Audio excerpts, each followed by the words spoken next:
Assalamualaikum warahmatullahi wabarakatuh.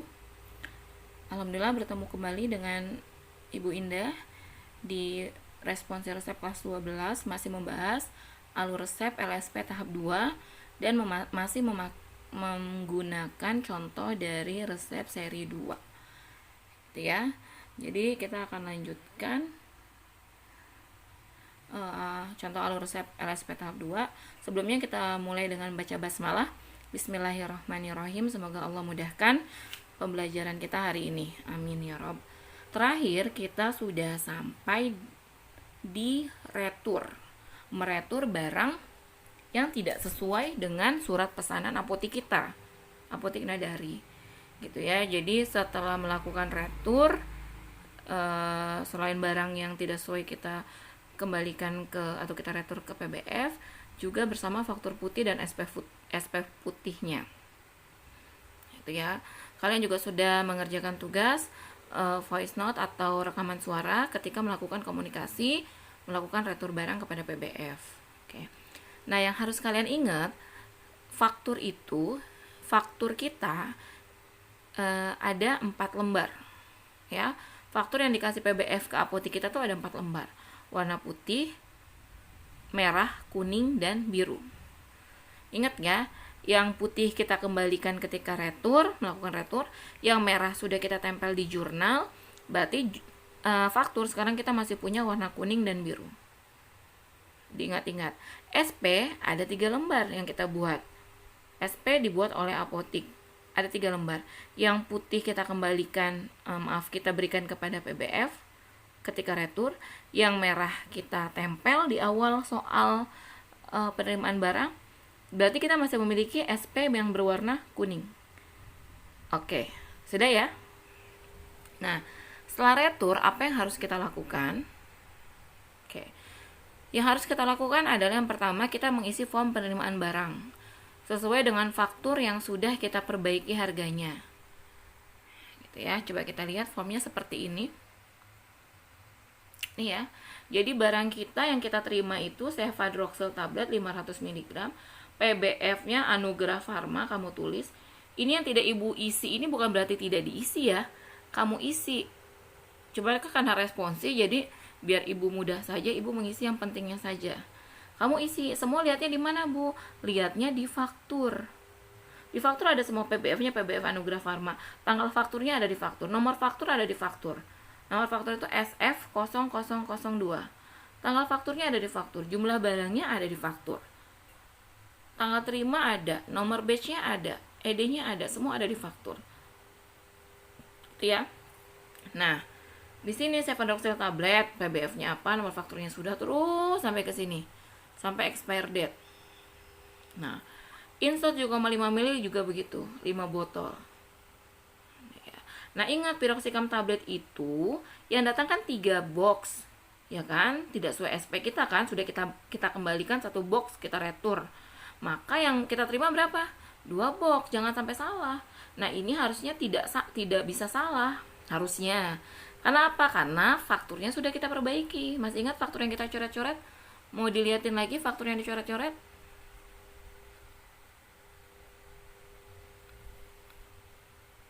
Faktur yang ini ya. Faktur yang dicoret-coret itu yang ini kemarin. Nah, ini kemarin sudah dicoret ya pas lagi responsi. Jadi ini piroksikamnya kita coret, ini jadi 2. Gitu ya. Sudah kita perbaiki. Maka di sini juga jangan sampai salah. Piroksikamnya 2 box. Nah, di sini paraf, siapa yang paraf? Yang menulis. Yang menulis siapa? Kalian paraf 3 kali, 1, 2, 3. Tuh ya, sini. Bekasi, tanggal praktek. Nah, ceritanya kalian ini adalah, kan tadi kalian menerima barang kan? Ceritanya kalian adalah petugas gudang. Jadi memang di ujian LSP ini nanti kalian juga bermain peran, ya kan? Sebagai AA di apotik, di rumah sakit, dan juga TTK atau tenaga teknis kefarmasian yang ada di gudang, ya kan? Asesornya juga kan bermain peran kan. Nah, di sini kalian adalah sebagai penerima barang yang di gudang, ya. Jadi kalian catat nih yang masuk sekian gitu kan. Sudah. Nah, nanti kamu paraf di sini. Paraf siswa dan stempel gudang. Di lab ada stempel gudang. Jadi silakan di stempel. Ya, di paraf dan di stempel oleh kalian. Kalau ada seperti ini kalian yang paraf, tolong nama jelas kalian siapa. Misal jangan Indah. Ini salah satu dari nama kalian siapa misalnya? Misalnya siapa yang gampang ya, namanya Normah gitu. Tulis sini Normah. Gitu ya. Oke, yang ini siapa yang paraf? Ini nanti parafnya yang paraf asesor. Asesor itu bermain peran sebagai petugas apotek ataupun instalasi. Gitu. Ya. Oke. Isi form penerimaan barang sesuai dengan faktur yang sudah kita perbaiki harganya udah. Siswa paraf di kolom paraf sudah, dan di bagian petugas gudang lalu stempel menggunakan stempel gudang sudah. Ya. Yang kedua, kalau udah isi form penerimaan barang, kita arsipkan faktur kuning dan SP kuning. Ya. Arsipkan faktur kuning dan SP kuning di binder arsipnya masing-masing.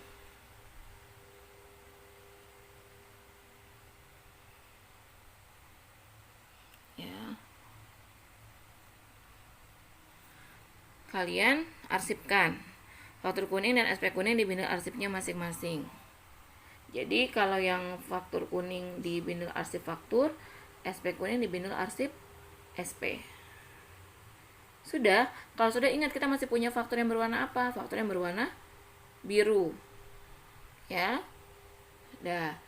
Nah, yang nomor 3, barang-barang yang sudah kita terima dari PBF Anugrah Pharma bersama boxnya kita letakkan di area karantina bersama faktur biru. Jadi barang-barang yang sudah kita terima tadi yang dari PBF Anugrah Pharma yang sudah kita catat tadi itu kita letakkan di area karantina bersama faktur birunya. Area karantina di mana, Bu? Area karantina itu di dekat simulasi apotik. Nah, ini harusnya ada area khusus ya. Cuman karena di lab kita tidak muat, kita letakkan di sini. Kan ada tuh ya tulisan ruang karantina tuh dekat simulasi apotik. Jadi di sini meletakkan boxnya berisi barang yang kita terima dari PBF dan faktur berwarna biru. Nah, tadi mengarsipkannya di mana, Bu? Ini ada arsip surat pesanan, ada arsip faktur. Nah, kalau kalian nanti ulangan atau ujian, kan dapat serinya beda-beda. Maka bagaimana cara mengarsipkannya? Yang nomor terendah letakkan duluan. Gitu ya. Jadi misalnya ada SP nomor 1, ya udah nomor 1 paling bawah. Udah ada nomor, misalnya sudah ada nomor 2, 3, 4. Kamu dapat soalnya SP nomor 1. Maka dengan rela hati kamu harus angkat ketiganya, SP nomor 2, 3, dan 4. Lalu kamu isi SP nomor 1 kamu paling bawah, baru kamu benerin yang 2, 3, 4 ya. Tuh. Seperti itu ya. Nah, nanti faktur biru ini buat apa, Bu? Buat kita arsipkan di arsip gudang. Nanti ya. Kenapa barang yang baru kita terima dari PBF kita letakkan di ruang karantina? Kenapa kira-kira? Iya, karena belum kita hargai. Jadi nggak bisa keluar dulu dari ruang karantina. Kalau sudah kita input, kita hargai, baru bisa kita keluarkan dari ruang karantina. Gitu ya. Jadi biar jumlah obatnya sesuai nanti. Oke. Kita lanjutkan. Di sini barang-barang sudah kita terima dari PBF sudah ya. Kita taruh di ruang karantina. Kalau sudah, kita laporan. Kita sudah mencatat di form buku penerimaan barang, sudah kita tanda tangan, kita paraf di bagian kolom paraf, kita paraf dan kita kasih stempel di bagian petugas gudang. Kita kasih tanggal, jangan lupa. Oke. Sudah. Setelah itu, apa yang harus kita lakukan? Setelah mengisi form penerimaan barang, lakukan komunikasi dengan asesor bahwa kalian sudah meletakkan barang yang diterima di area karantina bersama faktur biru dan sudah mengarsipkan SP dan faktur berwarna kuning. Maaf ya, ini kuning nih. Tuh. Kan human error ada saja berwarna kuning.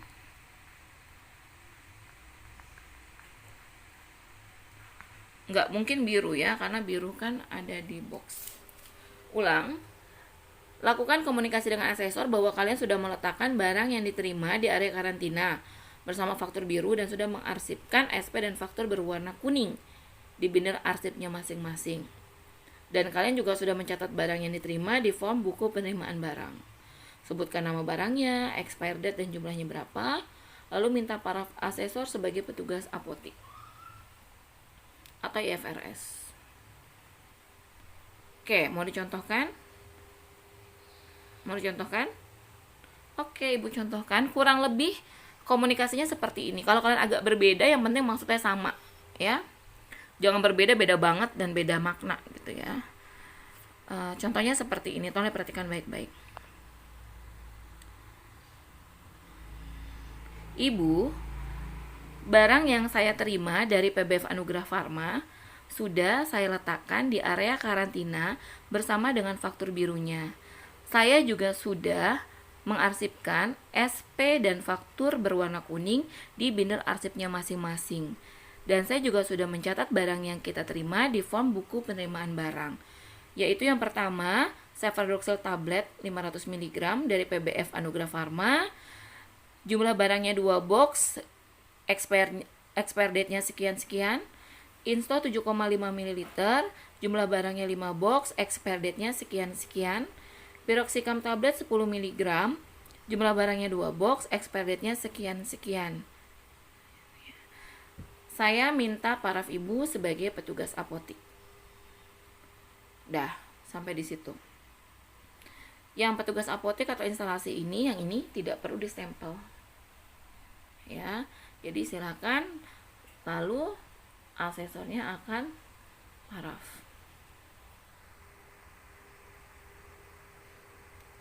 Sudah? Kalau sudah, berarti sampai di sini selesai tuh tugas yang penerimaan barang sampai mencatat barang yang diterima. Nafas dulu sebentar. Di halaman yang sama ada tugas berikutnya, yaitu tugas demonstrasi melakukan penyimpanan sediaan farmasi dan perbekalan farmasi. Nih. Oke. Jadi kita sudah melakukan demonstrasi yang pertama menerima barang. Bagaimana cara bagaimana cara menerima barang yang baik dan benar sesuai dengan SOP. Terus kita mencatat sesuai dengan SOP. Nah, sekarang kita harus melakukan penyimpanan. Sama kayak kemarin yang kita bikin video untuk durian sawit, ya. Jadi habis kita input, kita masuk, baru kita melakukan penyimpanan di gudang. Gitu ya. Nah, ingat barang yang kita terima tadi masih berada di area karantina. Ya. Masih berada di area karantina bersama faktur biru. Nah, sekarang kita mau melakukan penyimpanan. Gitu. Bagaimana penyimpanannya? Kita isi dulu form penyimpanan obatnya. Gitu ya. Nah, SOP-nya apa? SOP di tugas ini adalah obat itu harus diletakkan berdasarkan abjad. Jadi abjad atau secara alfabetis boleh.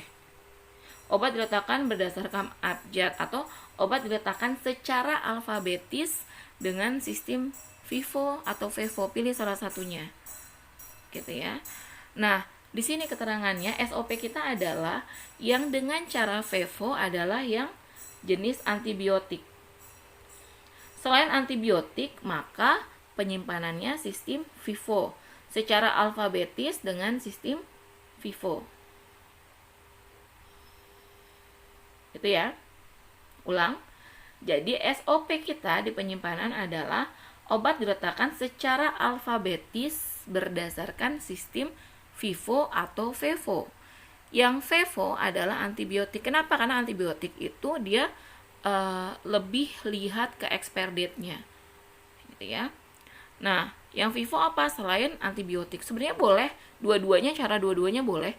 Tapi kan ini SOP di apotek kita seperti itu. Gitu ya. Itu SOP-nya. Kita isi dulu. Ya, kita isi nih Cefadroxil 500 mg, golongan obatnya obat keras. Bentuk sediaannya apa? Tulis. Ingat, yang tidak diisi bukan berarti tidak diisi ya. Bentuk sediaannya tablet.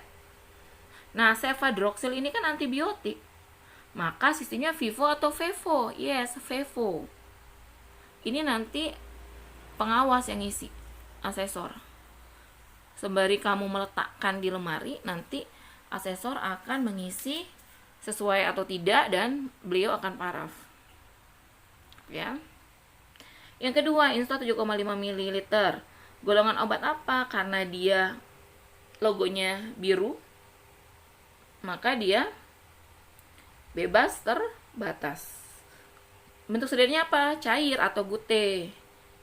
Ya, obat tetes. Gute optalmikae juga bisa obat tetes mata ya. Atau bentuk cair. Sistemnya apa? Ingat tadi SOP kita apa? Selain antibiotik, FIFO. Maka kita checklist di FIFO. Piroxicam tablet 10 mg obat keras. Sistemnya sistem FIFO. Ini ya. Bentuk sediaannya apa? Piroxicam tablet. Jadi ini diisi, jangan nggak diisi. Misalnya di sini bentuk sediaan tablet. Ini cair. Ini tablet. Ya. Nah, sudah seperti ini. Tuh ya, kita balik lagi. Bila sudah diisi, lalu kita izin kepada asesor untuk menyimpan barang yang sudah kita terima tadi. Oke, ingat, alurnya adalah isi dulu formnya. Udah, baru kita izin. Ibu, saya izin untuk memindahkan barang dari area karantina ke gudang. Boleh, atau ibu saya izin untuk menyimpan barang ke gudang atau memindahkannya dari area karantina ke gudang. Boleh. Jadi itu dari area karantina kita masukkan ke dalam gudang. Udah ya, jadi kita udah punya. Nanti pengawasnya akan jawab silahkan. Kalau silahkan artinya apa? Artinya asesor atau pengawas sudah siap mau melihat kalian meletakkan barang sesuai dengan SOP apotek kalian. Kayak kita lihat seperti ini lemarinya. Ini lemari yang dekat etalase apotek ya. Jadi kita lihat di sini. Lihat di sini ada. Ini adalah letaknya untuk golongan obat keras itu paling atas. Itu ya. Obat keras kalau dia obat keras kamu letakkan di sini. Di lemari paling atas. Ini ada abjadnya A sampai Z. Kamu taruh aja sesuai dengan abjadnya. Yang baris kedua adalah obat bebas terbatas. Maka letakkan di sini A sampai Z. Silahkan cari. Golongan obat bebas di lemari ketiga A sampai Z. Nah, kalau ada alkes maka ditaruh di lemari alkes, alat kesehatan A sampai Z juga. Itu ya. Jadi ini lemari yang akan kita pindahkan dari area karantina, obat kita pindahkan ke lemari obat ini yang ada di gudang. Oke, kalau sudah kita kembali lagi. Oke. Tadi kan udah ibu saya izin untuk memindahkan barang dari area karantina ke gudang. Ya silakan nak, nanti pengawasnya akan melihat kalian memindahkan atau meletakkan barang. Nah kalau sudah, ya silakan nak, kamu ambil barang kamu tadi yang di area karantina, kamu ambil boxnya. Sudah? Nah, nanti kamu langsung ada di depan lemari dan ketika pengawasnya sudah melihat, langsung kamu komunikasi meletakkan barang di gudang. Contoh komunikasinya gini. Ibu, saya akan meletakkan cefadroxil tablet sebanyak 2 box di lemari golongan obat keras. Berdasarkan alfabetis dengan sistem FEVO. Ya. Yang kedua apa? Insto. Insto juga. Ibu, saya akan meletakkan Insto 7,5 ml sebanyak 5 botol di lemari golongan obat bebas terbatas secara alfabetis dengan sistem FIFO. Dan saya akan meletakkan piroxicam tablet 10 mg sebanyak 2 box di lemari obat golongan obat keras secara alfabetis dengan sistem FIFO. Jadi itu sembari ngomong, sembari kamu letakkan. Gitu. Ya. Dan kalau sudah tiga-tiganya kamu letakkan, saya izin untuk mengarsipkan faktur berwarna biru di bindel arsip gudang. Oke. Kalau masih belum jelas, kita lihat lemarinya. Contohnya begini. Cefadroxil itu golongan obat apa?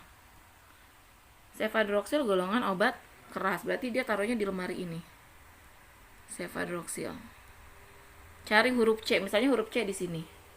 Maka dia kita letakkan di sini. Tuh ya. Tuh. Cara meletakkannya, karena ini tempatnya terbatas, berarti kamu susunnya begini aja. Boleh. Yang penting yang ada tulisannya di sininya kelihatan di depan. Kelihatan di depan. Ya. Oke. Jadi sembari kamu meletakkan cefadroxil, kamu ngomong, "Ibu, saya meletakkan atau saya menyimpan cefadroxil sebanyak 2 box di lemari golongan obat keras secara alfabetis dengan sistem FIFO." Cari huruf C. Udah ya. Terus apa lagi tadi yang kedua? Insto itu bebas terbatas. Kita taruh insto di sini. Cari huruf I, misalnya huruf I di sini. Nih, instonya kita taruh 5. Berapa botol? 5 botol. Kalau naruh 5 botol berarti naruhnya ke belakang. 1, 2, 3, 4, 5 ke belakang gitu. Susun ke belakang. Ibu, saya akan meletakkan Insto 7,5 ml sebanyak 5 botol di lemari golongan obat bebas terbatas secara alfabetis dengan sistem FIFO. Sudah. Nah, apalagi? Ada piroxicam. Piroxicam golongan obat keras. Kita cari huruf P. Oh, P di sini. 2 box. 2 box ini berarti ke belakang. Maaf, bukan ke belakang, ditumpuk ya. Atas bawah. Gitu. Dah, piroxicam berarti lemari obat keras, cari huruf P. Ibu, saya akan meletakkan piroxicam tablet 10 mg sebanyak 2 box di lemari golongan obat keras secara alfabetis dengan sistem FIFO. Selesai. Kalau sudah selesai bilang, "Dan saya izin mengarsipkan faktur berwarna biru di arsip gudang." Cari deh arsip gudangnya. Ini. Gitu. Itu ya, sampai di sini ada yang mau ditanyakan? Ada yang mau tanyakan sampai di sini? Jadi nanti ketika kamu ngomong dan kamu meletakkan, nih si asesornya kalau sesuai beliau akan checklist seperti ini. Ini ya. Kalau sesuai beliau akan checklist seperti ini gitu. Kalau tidak sesuai ya disilang sama beliau. Misalnya ini tidak sesuai, silang. Di sini misalnya kamu tulisnya bebas terbatas, tiba-tiba pas lagi narok, kamu naroknya di lemari obat keras, berarti kan nggak sesuai. Tuh. Tuh ya, walaupun di sininya benar. Walaupun di sini benar, tapi ketika meletakkannya salah, ini kan kesesuaian ini adalah kesesuaian antara yang di jurnal dengan ketika demonstrasi meletakkan obat. Nah, ini nanti diparaf sama asesornya. Oke, kalau sudah tinggal kamu arsipkan faktur berwarna biru. Sudah? Ada yang mau tanyakan? Boleh. Kita nafas dulu, Nak. Sampai di sini fase ini kita bisa nafas dulu. Ini adalah demonstrasi yang pertama sebenarnya. Ya kan? Tuh, tugas demonstrasi melakukan penyimpanan sedang farmasi dan belakang farmasi. Oke, kita nafas dulu. Kalau sudah, kita lanjutkan satu lagi. Satu lembar terakhir dari jurnal LSP tahap 2. Ya. Tugas demonstrasi judulnya. Jadi di sini, di fase tugas yang ini, kamu akan mendapatkan soal berikutnya. Gitu ya. Kalau sampai yang tadi itu kan itu masih soal yang menerima obat ya. Terus obat yang diterima itu disimpan di gudang gitu ya. Nah, di tugas demonstrasi berikutnya ini kalian mendapatkan soal baru. Biasanya ibu dan pengawas yang lain menyebut ini adalah soal gudang. Ya. Kita menyebutnya soal gudang.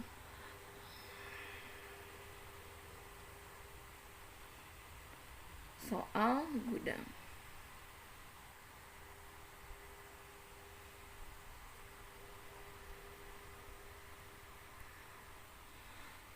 Oke, apa perintahnya? Amati persediaan barang yang terdapat di dalam soal. Jadi kalau nanti kalian ujian, kalian dapat satu box. Satu box itu isinya 4 macam obat dengan jumlah masing-masing. Gitu ya. Jadi ada box isinya 4 jenis obat. Gitu ya. Disuruh ngapain? Ikuti perintah asesor, amati persediaan barang yang terdapat di dalam soal. Jadi di box itu nanti ada 4 macam. Ya.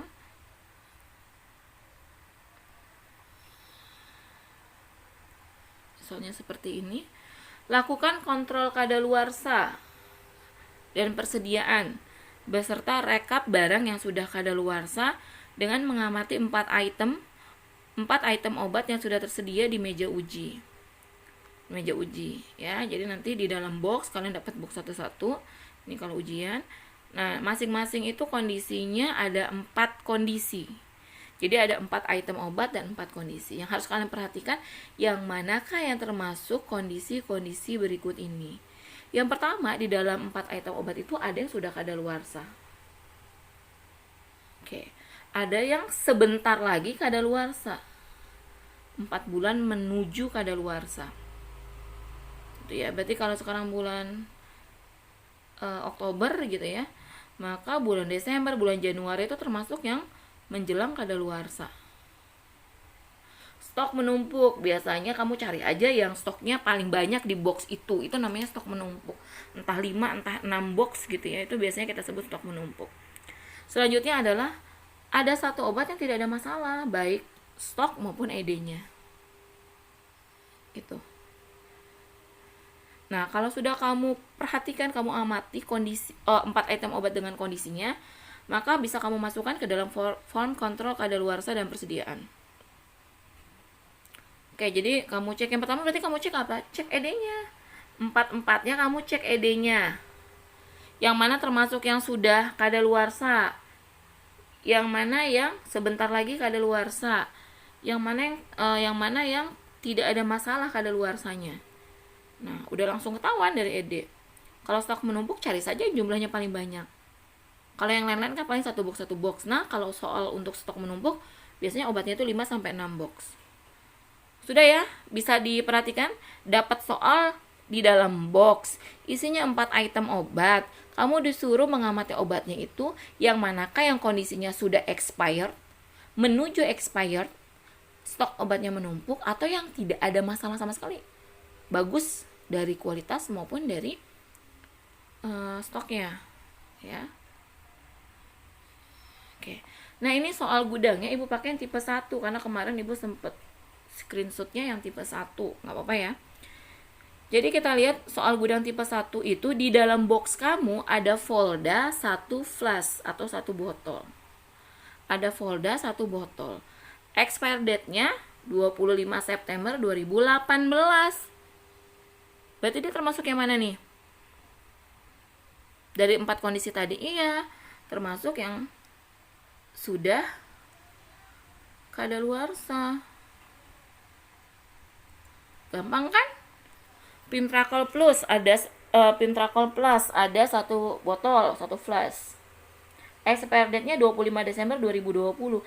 Desember, sekarang bulan apa? Oktober, November, Desember. 2 bulan lagi ED-nya. Kadaluarsanya 2 bulan lagi, sedangkan tadi di SOP kita 4 bulan menuju kadaluarsa. Berarti dia termasuk. Kita tulisnya boleh mendekati kadaluarsa. Oke, kita ini dulu. Kita kategorikan dulu ya. Piroxicam tablet yang 20 mg 1 box. ED-nya 24 Maret 2025, enggak ada masalah. Ya enggak, 2025 masih 5 tahun lagi. Jauh. Terus jumlahnya banyak enggak? 1 box. Berarti dia dalam segi stok enggak kebanyakan, dari ED-nya tidak ada masalah. Berarti dia nih yang tidak ada masalah. Oke, dia nggak punya masalah. Yang terakhir, ternyata di box kamu ada CTM 4 mg, 6 botol, masing-masing ada 100 tablet, berarti 600 tablet. ED-nya nggak masalah. Jadi dari segi ED dia nggak ada masalah, tapi dari segi stok dia menumpuk, berarti dia termasuk stok menumpuk. Gini, nah udah kamu kategorikan begini, nah jadi lebih gampang. Ya kalau sudah, tinggal isi deh formnya. Formnya kamu isi. Tanggal praktikum sama nih semuanya. Seperti ini ya formnya ya. Nama barangnya Volda, kekuatannya, kalau kekuatannya itu isinya Volda cuma satu jenis zat aktif, tulis. Kayak contohnya CTM ini kan cuma satu jenis zat aktif 4 mg, tulis. Piroxicam cuma satu jenis zat aktif kan, piroxicam doang 20 mg, tulis. Tapi kalau misalnya di dalam obat ini ada lebih dari satu, nggak usah, di strip aja. Misalnya, nanti kamu cek. Sudah, kalau sudah bentuk sediaannya apa? Ya, sirup kah, suspensi kah, tulis di sini. Diisi ya, diisi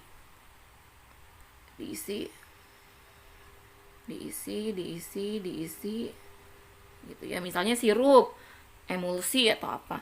Expire date-nya tadi lihat kan di soalnya atau di botolnya ada, diisi. Isi sesuai dengan soal. Ini diisi ya. Oke. Jumlahnya berapa? Diisi juga. 1 botol misalnya. 1 botol. CTM tadi berapa box? 6 botol. Jadi dia pakainya botol ya, bukan box di lem. Piroxicamnya tadi berapa? 1 box ya. Nih. Nah, kita lihat Volda. Kekuatannya, bentuk sediaannya, expire date-nya berapa, jumlahnya 1 botol, keterangannya sudah kadaluarsa. Udah? Pimtrakol Plus, isi nih semuanya, jumlahnya 1 botol, keterangannya mendekati kadaluarsa. Ya. Nih. Yang ketiga CTM, kekuatannya 4 mg, bentuknya tablet, expire date-nya tadi sesuai soal. 6 botol. Keterangannya apa? Stok menumpuk. Piroxicam 20 mg. Expire date-nya sekian, jumlahnya 1 box.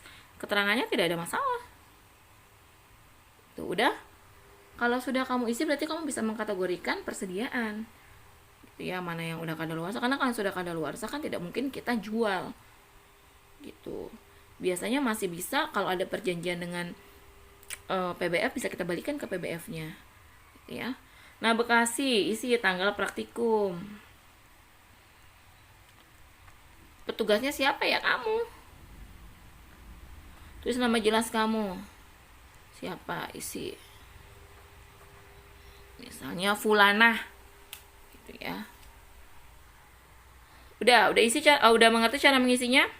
Udah ya, ini kan cuma tinggal lihat doang kan di soal. Ada semua di sini. Di sini nih ada semua di soal ini.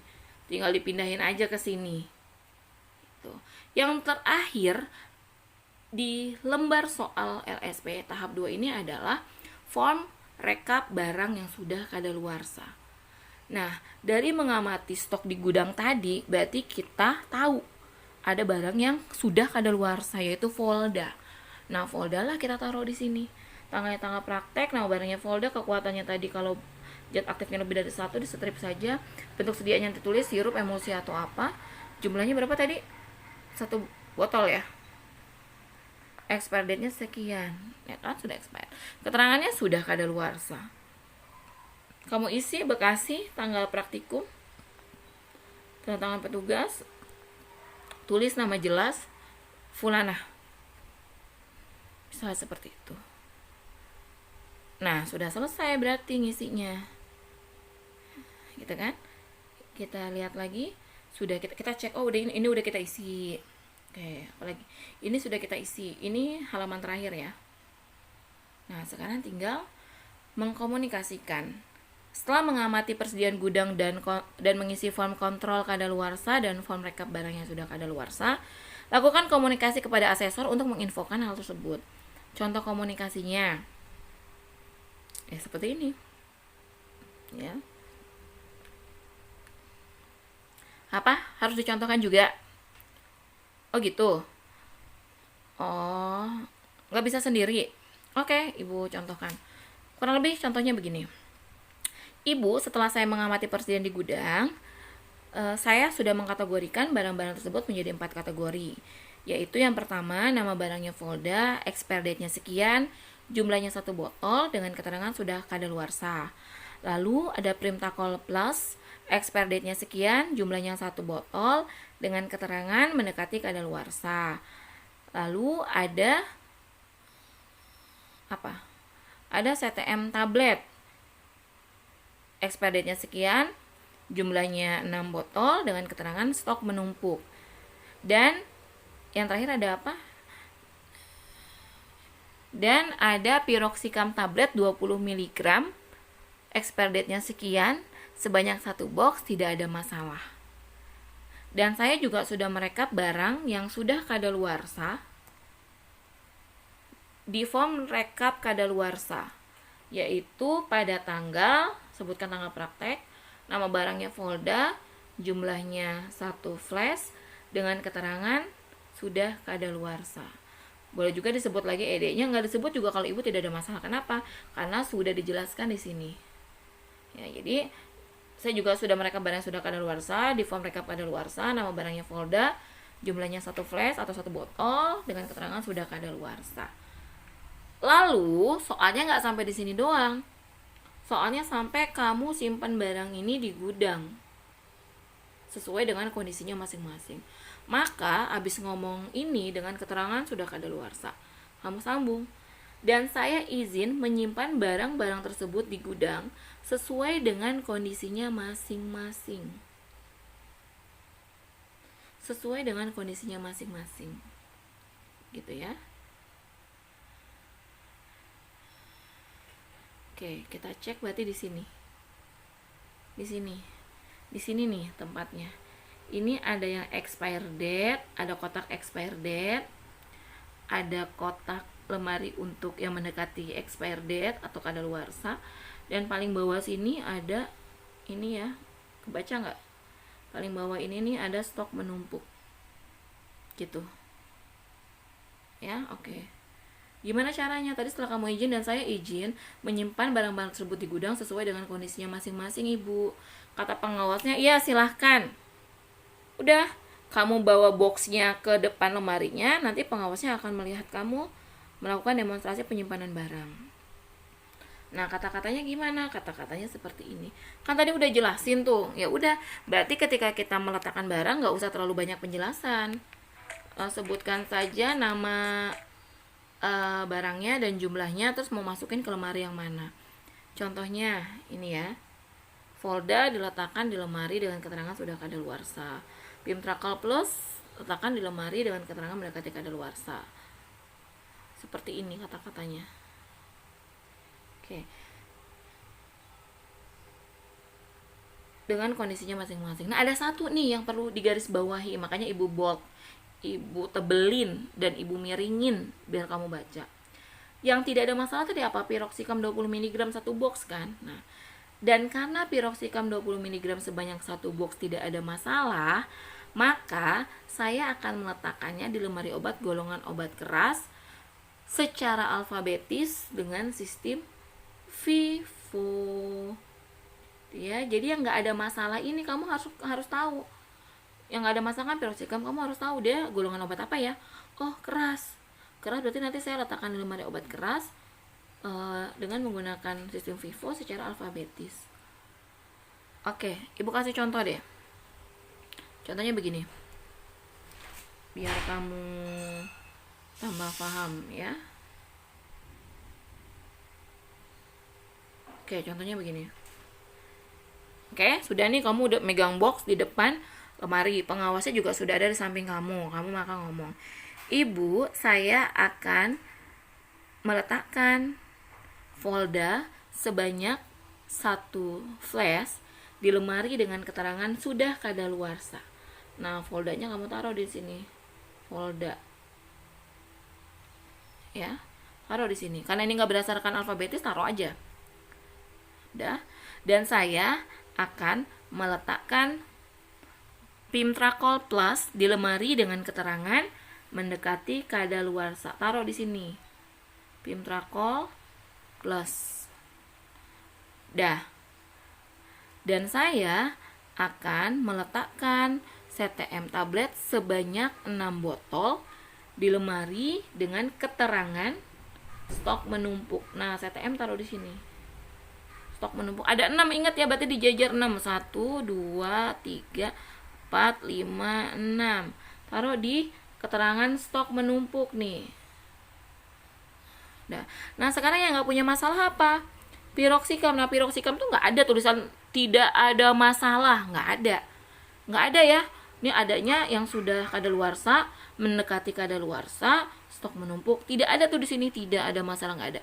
Berarti nggak ada masalah. Kita apain? Kita taruh di lemari golongan obat. Yang ini, yang di sini. Dah. Berarti lemari obat keras, kamu lihat mana? Oh, ini lemari obat keras nih, gitu kan? Huruf P, gitu ya. Tadi kan ada piroxicam juga ya, kalau tidak salah ya. Ada piroxicam 10 mg ya, berarti di sampingnya piroxicam 10 mg. Jadi kamu udah ancang-ancang, oh berarti saya taruh di sini. Udah, tadi terakhir kita mana? Dan saya meletakkan CTM sebanyak 6 botol di lemari dengan keterangan stok menumpuk. Langsung kamu ngomong, karena piroxicam 20 mg sebanyak 1 box tidak ada masalah, maka saya meletakkannya di lemari golongan obat keras secara alfabetis dengan sistem FIFO. Ini piroxicam 20 mg. Oke, seperti itu. Udah selesai LSP tahap 2. Diikuti dengan ketukan tukang bakso, ya, lewat doang. Iya, jadi udah selesai nih, satu halaman terakhir di LSP tahap 2. Kalau belum mengerti, diulang-ulang aja lagi. Nonton videonya diulang-ulang. Bosen-bosen deh kamu dengar suara ibu. Ya. Tapi kalau belum mengerti, diulang-ulang. Kalau udah diulang-ulang belum mengerti juga, silahkan ditanya. Untuk apa sih malu-malu bertanya? Daripada dilihat pada bengang-bengong gak jelas, ya nggak? Oke, ibu tunggu pertanyaannya di grup WA. Sampai di sini dulu. Nanti silahkan kalau ada yang mau bertanya. Sudah ya, sampai di sini ternyata ya. Oke. Ibu cukupkan. Ibu tutup ya. Ibu cukupkan. Billahi taufiq wal hidayah. Assalamualaikum warahmatullahi wabarakatuh.